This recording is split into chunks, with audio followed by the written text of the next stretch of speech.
What's up, peeps? Nick Battle, aka Nino's Corner, man. First off, you like this content that is coming your way? Hit that subscribe button. It means a lot. I tell you guys, man, it means so much, man. Go like, comment, subscribe, hit that notification bell, and make sure that anytime my content comes out, you guys are liking it, enjoying it, listening to it, and sharing it. Means a ton. And also, guys, if you're not listening to this on this platform here on YouTube, man, and you're hearing this on the podcast, please like, comment, share, give me a comment, a review. Means a lot. Share it with all your friends. Listen to it, whether it's on Apple Podcasts, Google Play, Stitcher, Breaker, the whole nine. Anywhere there's a podcast platform, there is Nino's Corner. But first off, guys, let's give a shout out to my sponsor, man. My sponsor, guys, is Manscaped. Manscaped.com, guys. So look, support for the Nino's Corner podcast is brought to you by Manscaped, who is the best in men's below the waist grooming champions of the world. Manscaped just launched their fourth generation trimmer, the Lawnmower 4.0. You heard that right, folks, the 4.0. Join over 2 million men worldwide who trust Manscaped with this exclusive offer for you, 20% off and free worldwide shipping with the code Nino's Corner at manscaped.com, folks. So yeah, you see that right there in the banner there, 20% off, promo code Nino's Corner at Manscaped, free shipping and 20% off, man. Shout out to Manscaped, man. And also a little shameless plug for myself, Nino's Corner merch, man. So ninoscornermerch.com. Use the NC Peeps at ninoscornermerch.com. 10% off anything in the store. Go buy some stuff. Go buy some stuff. All right. But today, guys, we're here to talk about Jordan Whittington and him not actually being able to play here this week and probably for a nice chunk of the rest of this season, man, because he hurt his clavicle in the game against OU. And now we had to figure out who is going to be our new slot wide receiver. Just seeing the depth chart that just came out, it looks like Coach Sark is basically crediting Marcus Washington, who has been nails, man. He has been a guy who has did his thing. You guys have heard just my previous podcast here about Washington. And what I like about him is selfless player. You see him out there, he's springing blocks to get people open to run long runs. That catch, the first play against OU where Worthy took it to the house for 75 yards. Guess who was blocking for him and doing a great job of doing it? Ding, ding, ding, Marcus Washington, man. So Sark is giving guys opportunities who are laying it out on the line for this team. Marcus Washington is one of those guys. He almost had a hell of a catch there against Oklahoma, just couldn't get his feet in. It was a touchdown pass, a touchdown catch. He just could not get his feet down. That would have been a game changer as well. But when we're losing a guy like Jordan Whittington, guys, if you go to my website, guys, NinosCornerSports.com, you look at his NCN numbers, guys. And if you guys know my NCN, it's a Nino's Corner number, tracks the efficiency, effectiveness, and the successfulness of each skill player here on the offensive side of the ball. So if you look for the 2021 totals for Jordan Whittington and just what he's done for this team, he had 33 targets, 23 receptions for 70% catch percentage, 343 yards, 10.39 yards per target, 16 first downs, guys. So 0.48. So 48% of the time he was targeted, first down, 3 touchdowns, 9% touchdown per target rate, 9 explosive plays, guys. So XPs per target, 27%, which is really good. And his successful plays, guys, 19 successful plays when it comes to catching the ball for 58%. When it comes to successful plays per target and over 153 yards of yak. So you're looking at almost half of his yardage, or close to it. Close to half of his yardage have come from yak. He did have 3 drops, so his drops per target is about 13%, which is something that had to get cleared up. But when you look at Jordan Whittington and what he has done in that slot position here at Texas, you're looking at a guy who's balled out so far this year.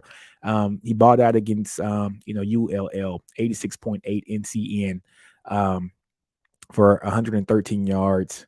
Arkansas didn't ball out at all. That's where he had his drops at, guys. Against Arkansas, he had 2 drops. He had a negative 21.5 NTN, 10 targets, 5 receptions, only 32 yards. Against Rice, he only had 1 catch and 1 target, but Rice was Rice. We kind of rolled over Rice. Texas Tech, he showed up, man. 7 targets, 5 catches, 93 yards, touchdown, NCN of 59.87. And then against TCU, you're talking about a guy who balled out, 3 targets, 3 receptions, 79 yards, a touchdown. Yeah, balled out, man. 140.08 NCN number. And against OU, he didn't ball out like we thought he should, or like we were anticipating a guy of his stature, especially a guy who we thought was going to be the bell cow for this wide receiving room until we got Worthy and we saw what what Worthy had actually done on the big stage here.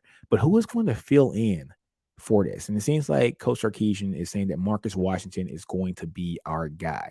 Now, if you just take a look at just what Marcus Washington has done over this season, Marcus Washington hasn't been targeted much. If I'm not mistaken, I got only 7 targets for Marcus Washington. So you're looking at 7 targets, only 2 receptions, guys. But when you see those numbers, you're thinking he has an NCN total for the year of 17.51. So you're seeing that and you're like, it's not the best, Nino. It's not per the metrics. But when you're looking at what Marcus Washington has been asked to do here, he's only had 7 targets on the season. It's hard for a wide receiver to get going when once you only get 7 targets. But he has been one of the guys who has springboarded this team for blocks to get guys in the end zone. And if you move Marcus Washington to the slot, you got Avante Woodard actually backing him up now. What that does is a trickle effect, right? Marcus Washington was the primary backup to Josh Moore. If Josh Moore couldn't play and we had to go 3 wides, he would be the guy in for Josh Moore if Josh Moore couldn't play. But on 4 wides, Marcus Washington is that next guy up.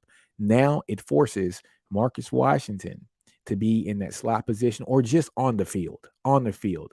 I got a feeling that he probably won't primarily be playing slot. He might be on the outside, which is where he spends the majority of his time. Just looking at Pro Football Focus, I just throw some numbers out here. It looks like he spends about 37% of the time in the inside in the slot and about 63% of the time on the outside playing wide out, not in the slot. So like I said, 31 times he was out wide, 18 times he was in the slot. So he has a small sample size, but his percentages at the slot are much greater than what we've seen with guys like Xavier Worthy, who, might I add, has had 48 snaps in the slot this year compared to 121. This is per Pro Football Focus. And Joshua Moore, 28 times in the slot as in 115 wide. But those percentages of being in the slot are a lot less than what Marcus Washington has actually put here on film. But knowing Coach Sark and knowing and seeing how he places people in different positions, don't be surprised if you see a little bit of Xavier Worthy in the slot. Don't be surprised if you see Josh Moore in the slot. Don't be surprised if we see some wrinkles come out this offense now and see Keelan Robinson on this field. But what this does is if Marcus Washington, we know he's going to be one of the first 3 wide receivers on that field. Him, Xavier Worthy, Josh Moore. What this does is it makes a guy like Casey Kane, who is now going to be the backup to Josh Moore. So if anything happens to Josh Moore, Casey Kane will be on the field. If something happens to Marcus Washington, he's a breather. Avante Woodard's going to be there. We know Xavier Worthy, he's a freshman. He shouldn't be tired. But man, he is amazing. But when it comes to Xavier Worthy, Moochie Dixon is behind him. It's another guy I think that'd be awesome in the slot as well. So Sark has weapons here. He has weapons that have speed. We know Worthy has speed. We know Moochie has speed. We know Josh Moore has speed. Casey Kane has been known to have some speed as well. Marcus Washington is kind of like he's your guy that's is really good at a bunch of things. I mean, he's not the fastest, but he's fast. He's strong. He's not the strongest, but he is strong. I mean, he's just really good at every little bitty thing. So it's going to be interesting to see where Marcus Washington lines up and how he is effectively used here with Jordan Whittington out. So looking at this, man, it's going to be interesting. I can't wait to see. I think Sark is going to play some games here and have a little bit of everybody in that slot. and just try to create as many mismatches as possible against the linebackers, against the safeties as well, just to see if we can get our speed guys, like the Keelan Robinsons, our speed guys like the Worthy, matched up against Oklahoma State's, their back seven, and see what happens, man, and just see what happens. I'm intrigued by it. I can't wait to see how this is going to actually play out. Other things, guys, that we need to talk about, man. We have got to talk about the shift in the offensive line. So going into Oklahoma, Christian Jones played left tackle. Okay, Derek Kerstetter was at left guard because Coach Sark basically said that when Kerstetter got in the game at guard next to Christian Jones, in the previous game against TCU, he said Christian Jones played more effortlessly. Um, Jacob Majors, of course, has been manning center here since I think 2 games since the second and last game of last year. So he is our center. Angelau was our right guard. We know he played left guard last year. Him and Okafor actually switched. Okafor was the left guard prior to getting hurt, and now Angelau was at right guard. And we started Andre Carrick at right tackle. Andre Carrick is a beast. I like him. He's a guy who's very nasty, but he's just not ready at the tackle position. And so, what happens this week? This week, guys, when it comes to the offensive line, per the depth chart, Christian Jones is at the left tackle position. Junior Angelos now switched back over from the right guard to left guard. Jacob Majors is at the center position. Topi Amadi is at the right guard position, and Derek Kerstetter is at the right tackle. Talking to my boy Texas Homer, man, I talked to Texas Homer quite a bit. And after the game, we basically kind of said, hey, Kerstetter is graded out as our best, tackle. Is what it is. I would love to see Kerstetter play right tackle. I'm sorry, left tackle. Maybe a Jones and Kerstetter switch. So we gotta have Casey be protected on his blind side.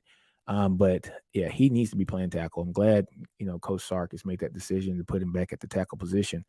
But having Topi Amadi, let's see what Topi does. Hayden Connor is also a bully too when it comes to actually just on the line doing his thing. Man, Hayden Connor is nasty with it as well. But he's a true freshman, and so Joe Paterno, actually said this a long time ago, basically saying that every freshman that you start, that's a loss. And then let's be honest, as great as Xavier Worthy, I love Xavier Worthy. He's probably one of my top 2 or 3 favorite players from the team. Just that one minor mistake, and it didn't cost us the game. It didn't cost us the game, but it contributed to it, right? And so those are the mental mistakes that freshmen kind of make sometimes. He was feeling it. It was what it was. We won't go into that anymore, but he was feeling it, man. And I don't blame him. He was one of the only players that was actually balling out of control for Texas in that game. Him, Casey, and Bijan on the offensive side of the ball. But freshmen do make freshman mistakes because this thing when they were in high school, man, they were the best things in sliced bread. When you're in college, everybody's good. Everybody's really good, especially in D1 ball. So Hayden Connor, if him starting at the right guard, if that was a possibility or an option, and you might expect a few mistakes. It is what it is. So Topi Amadi, who's a 6-year senior here. I think a 6-year senior, super senior here. Big guy, man. Topi's like 356 pounds or something like that. So he's a big guy. We know, Cal Flood loves size when it comes to the offensive line. They love Christian Jones, his length and size. Engelhaus, a nasty guy when it comes to size. Jacob Majors, he's not the biggest center yet because he's still young. I think he's a true sophomore, but Topi is big. He's like 350, man. And Derek Kerstetter has nice size for a tackle as well. So he covered size. So we'll see what happens here against Oklahoma State. I got a feeling Texas is going to do their thing against Oklahoma State. They always kind of come out nasty under Sark after, I wouldn't say always because we've only seen it happen one time against Arkansas losing. And then after that, they came out nasty for the next 2 games. I got a feeling Texas is going to do their thing against Oklahoma State in this next game at home. And we shall see. But getting back to the topic at hand, the slot wide receiver position, Marcus Washington looks like he will be that guy manning the slot wide receiver position per the depth chart.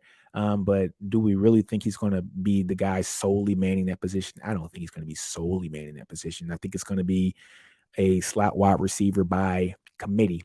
Him, Xavier Worthy, Josh Moore, Keelan Robinson, hopefully like getting sprinkled in there. If we go, like a like a two tight end set, maybe a Jared Wiley in the slot with his 6'7" frame, 6'7", 252-pound frame, getting matched up against a safety or a linebacker, some jump balls. We all know he's an athlete. He played quarterback as well in high school in Temple. So you're looking at the opportunity for some guys to shine, and I'm excited about it. I'm a big fan of Marcus Washington just for his selflessness, man. His selflessness is just something that I truly enjoy watching. I enjoy watching him do the little things to help this team win. So, kudos to Marcus Washington. We know that he's going to be a baller here one day, and it's just time to step up and shine. And I got full confidence and full faith in Marcus Washington, man. Do your thing, brother. Do your thing, man. But yeah, guys, that's pretty much all I have here today. Slot, just a slot wide receiver position with Jordan Whittington out. Looks like Marcus Washington is going to be that guy. Maybe sprinkled in with a few other people. Who backs up Josh Moore now that Marcus Washington is not the backup there, and the fourth guy. Looks like that fourth guy off the bench, and the backup for Josh Moore is going to be Casey Kane. And it looks like the guy, if Marcus Washington needs to be spelled for a bit, it's probably going to be Avante Woodard, who's kind of waited his time as well. And don't forget about Moochie Dixon, man. I love me some Moochie, man. So on that note, guys, man, do you, like I always tell you guys, don't be afraid to fail. Outgrow your environment, understand your brilliance. You want some Do You merch, man, like the shirt here, Do You merch, 10% off, NinosCornerMerch.com. Use the code NCPeeps10. You see it there, NinosCornerMerch.com. 10% off, promo code NCPeeps10. Also, guys, shout out to my sponsor, Manscaped.com. 20% off. Use the code Ninos Corner. On that note, guys, Ninos Corner out.